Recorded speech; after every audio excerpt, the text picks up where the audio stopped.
Greetings, Blazely Dragon here, and in case you haven't already realized, we are going to be talking about Doctor Strange. Marvel's Doctor Strange, and specifically that teaser trailer that came out quite a while ago, that I'm just now getting to reviewing. But no, seriously, we've got to talk about this trailer. Now, I've been a Doctor Strange fan for several years now, and usually he seems to be a side character. Granted, we did give him his own story and his own movie back in the 70s. But we try not to speak of this. Actually, it wasn't half bad, considering the time. But, let's face it, we need a better Doctor Strange movie. Luckily, in '92, we did try again, but Marvel didn't want to approve the movie, so it went with the title, Dr. Mordrid. Dr. Mordrid, in fact, was actually a pretty decent movie, even though, of course, it didn't have the Doctor Strange title. It wasn't called Doctor Strange, it still followed his basic storyline. So, we can sort of be okay with that, but we need more. And not just guest appearances and Ultimate Spider-Man or even The Amazing Spider-Man. We need a movie. Give us a movie, Marvel! And finally, you have delivered a movie. But, of course, before I can get into the entire point of making this video, I have to give you a little background story. Why? Because, surprisingly enough, a lot of people don't know who Doctor Strange is. Now, to me, this is heartbreaking and sad, but, it's understandable. So let's give at least a brief summary of who the character is and where he came from. Doctor Strange, or Dr. Stephen Vincent Strange, as his full name goes. We can actually thank the wonderful creator Steve Ditko for bringing us this character, and luckily Stan Lee agreed to go ahead and feature him in July 1963 issue of Strange Tales number 110. The actual cover is for the Human Torch, but he was a little side story introducing the character for the first time. Doctor Strange was introduced as Master of Black Magic, and it was a very new concept for Marvel, tapping into the mystical realms where he faced off against Nightmare, his first nemesis introduced where he fought him in the Dream Dimension. We didn't even get his origin until December of '63, which was his 5th appearance, where we finally got to learn the origin of Doctor Strange. Now, I'm basically going to rush and summarize the rest because there's plenty of stuff to read about him online. Fascinating, wonderful character, but we definitely want to get to that trailer. So, Stephen was one of 3 children born to Eugene and Beverly Strange. His sister Donna is actually one of the reasons he becomes a doctor in the first place. He helps her when she's young and he's like, hey, let's become a physician. Unfortunately, she ends up drowning when she gets older. However, in alternate versions, his sister's name is actually April, and instead of him helping her when she's younger, she actually has a brain issue, so he does brain surgery on her while he's in medical school, but that's part of the Marvel animated movie, and we'll talk about that later. Doctor Strange's parents die, and during the funeral, he's all, I'm too busy being a doctor, so I can't come to it. So his brother, Victor Strange, actually ends up running out in front of a car after arguing with him, dies, gets resurrected as a vampire by Doctor Strange when he becomes a Sorcerer Supreme, but again, we'll talk about that maybe in a later video. Doctor Strange is in fact an actual doctor. He is actually a surgeon. Usually he's depicted as a neurosurgeon, but not just a neurosurgeon, he is an arrogant son of a bitch. Doctor Strange makes his hospital millions, and he knows he is very, very important, so he'll only take the cases that are gonna make the hospital buku bucks. Very similar to kind of House, if you ever watched that TV show. Maybe even worse, though, because he knows that his skills alone are superior. He doesn't even go to his parents' funeral, for crying out loud. But, of course, fate happens, and he gets in a car wreck and destroys his hands. They're crushed. His medical practice is his life, and he literally has no idea what to do, so he spends millions trying to get himself healed, doesn't work, goes looking for a cure because he hears about this magical, mystical healer person, and guess what? He ends up going to the Himalayas where he meets the Ancient One, this mystical, magical guy who's supposed to be able to do magical healing and stuff, but of course the Ancient One says, no, I can't heal your hands, and all I can do is teach you, and Doctor Strange is like, no, I don't want to be taught, I want my hands healed, and the Ancient One's like, you're too arrogant, but you're kind of stuck here because there's a snowstorm, so you'll have to stay anyway, and guess what Doctor Strange overhears? Baron Karl Amadeus Mordo is choosing to try and betray his teacher, the Ancient One, and destroy him so he can become the Sorcerer Supreme and rule the world. But of course, the Ancient One already knows about this, so when Doctor Strange intervenes, the Ancient One is appreciative, and Doctor Strange says, oh no, there's this huge threat of Mordo. I must learn so that I can always be one step ahead of him and keep him from dominating the world. The Ancient One, of course, liking this idea, decides to change Doctor Strange as his #1 apprentice and teach him all this cool stuff, and yeah, that's basically the base story for how Doctor Strange begins. Now, of course, the Ancient One has been fighting evil and stuff for about 500 years, so he's got a lot of bad guys, and one of the notable ones is, of course, the Dread Dormammu from the Dark Dimension. Doctor Strange defeating him the first time is what earned him the Eye of Agamotto and the Cloak of Levitation. Now, one of the other most notable characters is also from the Dark Dimension, and that is Doctor Strange's love interest. None other than Clea, who actually helped him defeat Dormammu the very first time they fought. Clea has essentially remained Doctor Strange's true love and has also been a friend and ally against the forces of evil. And of course we can't mention Doctor Strange without mentioning Wong. Not only his friend and butler kind of dude, but also his martial arts trainer. Granted, Doctor Strange has learned martial arts from various sources, including the Ancient One. Wong keeps him on his toes. Needless to say, Doctor Strange is a badass. Doctor Strange is the guy that nobody knows about unless something magical is going wrong. He is the protector of the dimensions and the realm of Earth when it comes to the mystical arts. He is the kind of guy that helps out anyone, no matter how mundane it may seem, if it has to do with magic. Those who are fans of Doctor Strange remain fans of Doctor Strange, even after all of these years. Every new comic book or his appearance in cartoons, they're awesome. But Marvel, we need that movie. So let's talk about that trailer and my thoughts. Now, due to copyright things, I'm just going to show you stills and not the actual trailer, but you can of course see it online. It's been out for a while. In our first image, we see Doctor Strange actually in the car wreck. This, of course, is pretty cool that they're sticking with the basic origin story of a neurosurgeon who gets his hands destroyed and makes him go look for a cure. So far, so good. Then we see Doctor Strange essentially looking for the Ancient One. I'm assuming that he's either in southern China, possibly northern India, somewhere right before he travels to the Himalayas to try to find out where this Ancient One is at. Now, the thing that I kind of like about this is it's almost displayed like it's some sort of a flashback. I hope they do not spend too much time on his origin story. Granted, most people have no idea who Doctor Strange is or what his origin is, so we do need to see it in the first movie. It's not like Batman where they're overplaying the origin story over and over and over again, even though we all know who Batman is and how he started out. So this does give me a sense of, hey, this is a little bit about who he is, but we're not going to spend too much time here. I hope that's the case. Next, we see what also appears to be a flashback-like scene. This actually depicts the actress Rachel McAdams. Now, a lot of people are debating on who Rachel McAdams is playing because they haven't announced it yet. Some people think it's actually going to be Clea. I really don't think it is Clea, though. If you remember, as we mentioned earlier, Clea is from the Dark Dimension. So to have a human playing Clea, and for her not to have that iconic white hair, I'm not sure they're going in that direction. Personally, I feel like her character is probably going to be more like we saw in the animated movie with Dr. Gina Atwater. Now, it might not necessarily be Gina Atwater, but I think it's just going to be a colleague that he worked with at the hospital that is the closest thing he has to a friend. That's just my personal speculation. It may or may not be true, of course. Would it be bad for Rachel McAdams to play Clea? No, not at all.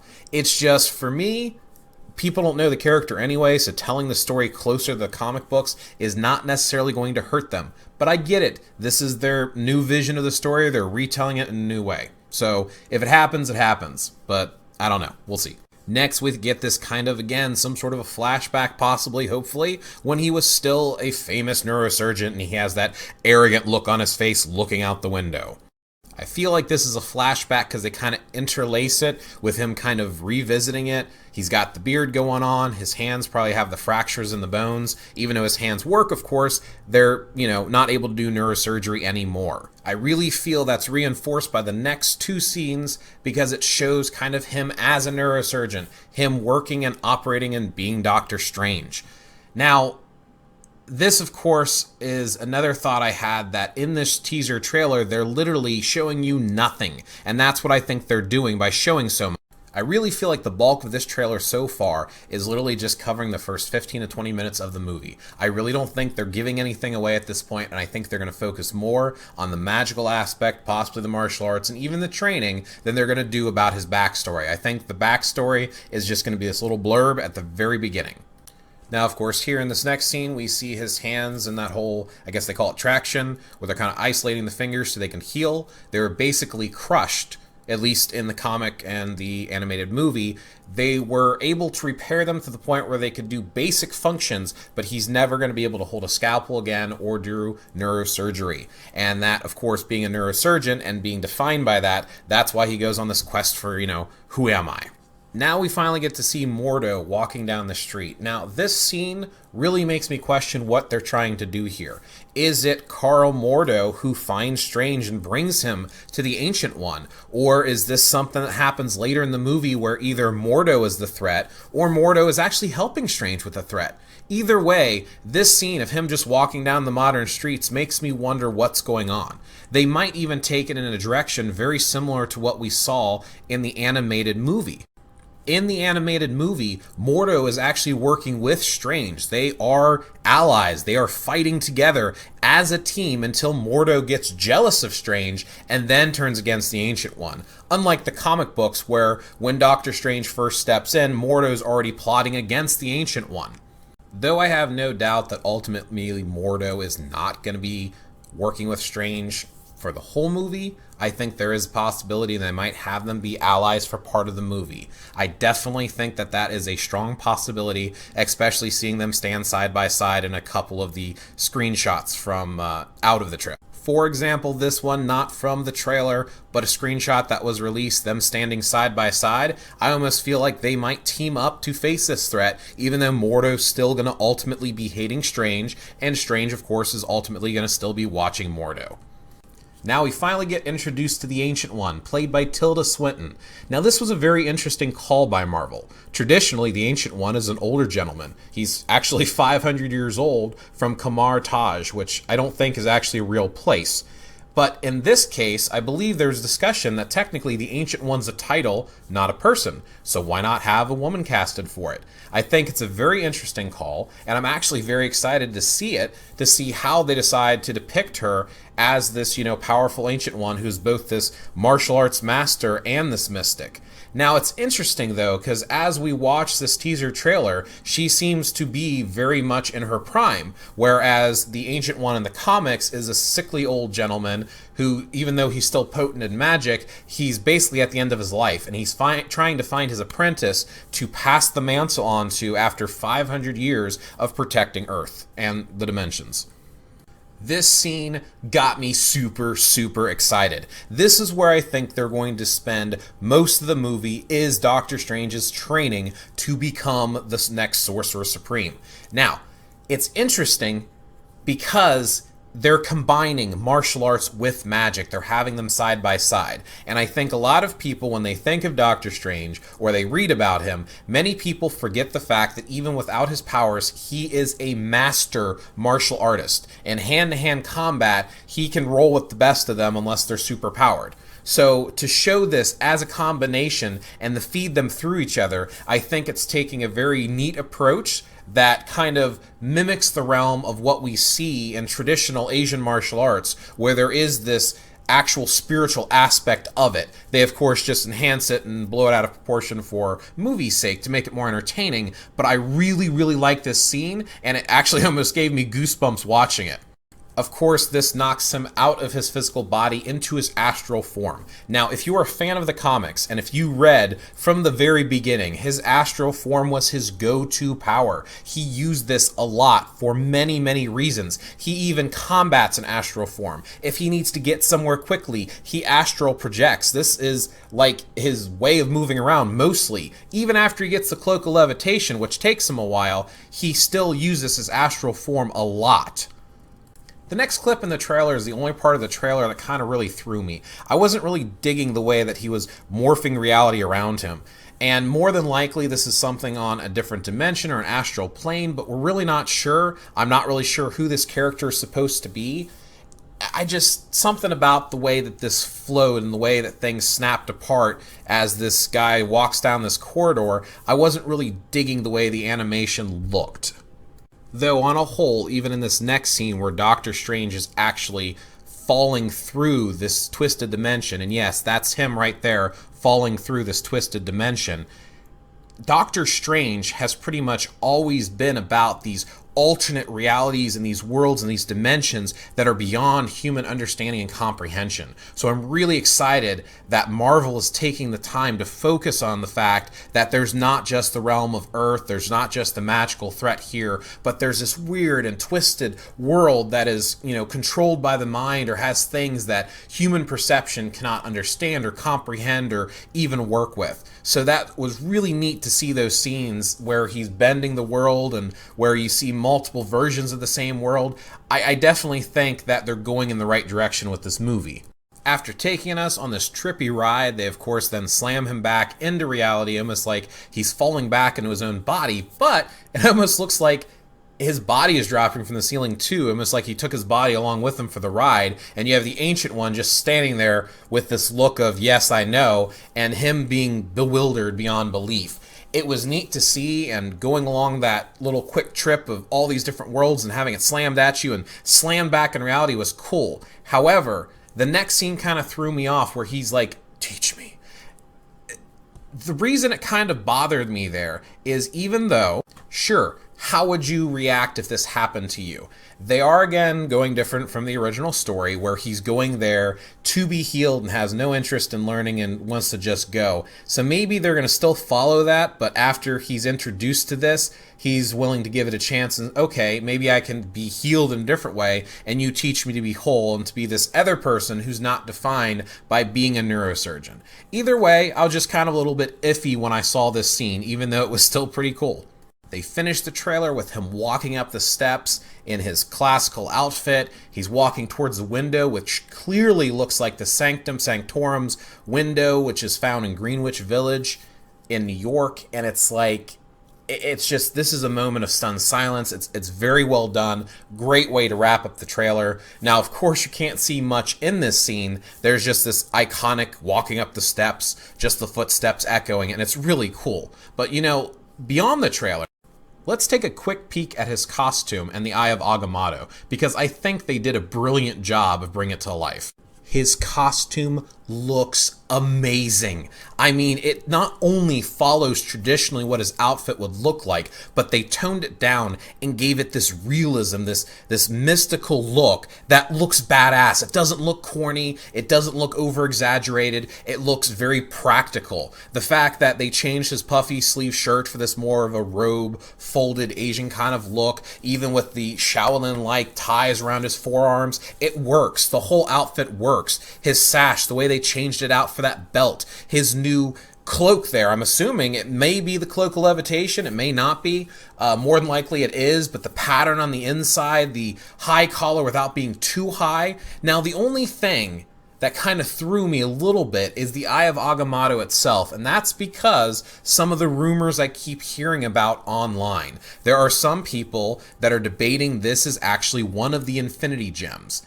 Now, even if it does end up being an Infinity Gem, I don't think it's the end of the world, because the Eye of Agamotto is more a mystical spell than it is the actual amulet he has. He actually had multiple amulets in the comic books with different shapes and sizes that still represented the eye itself. So I don't know if they're going to go with this path, because if not, if they pull out the Infinity Gem, are they going to say this is the only Eye of Agamotto so he doesn't have it anymore? That throws me a bit. Even though Doctor Strange is still clearly a badass, with or without his magic, he still has his martial arts skills and stuff. And yes, he can still cast his spells even without his amulet, and he has all of his friends that have helped him along the way. It doesn't change the fact that he has very often relied on the Eye of Agamotto to, freeze people or to help read into their minds or to augment his powers to kick even more ass. So the thought of him possibly losing it for when the Infinity Gem is taken makes me wonder what they would end up doing then. If Marvel is going down that path, what are you going to do if you take away Doctor Strange's Eye of Agamotto? Are you going to downplay its ability and he really doesn't need it that much? Are you going to give him a new eye that doesn't have the Infinity Gem? Maybe the Infinity Gem doesn't play a big part. But again, this is just speculation based upon what a few people have said. But I think I've kept you long enough. Thank you so much for watching this whole video. Hopefully you liked it. If you did, please remember to thumb up, like, and subscribe. And go ahead and leave some comments down below. What did you think of some of my theories? Did you like the trailer? And are you looking forward to seeing this movie as much as I am? Thanks for watching. This is Blazely Dragon.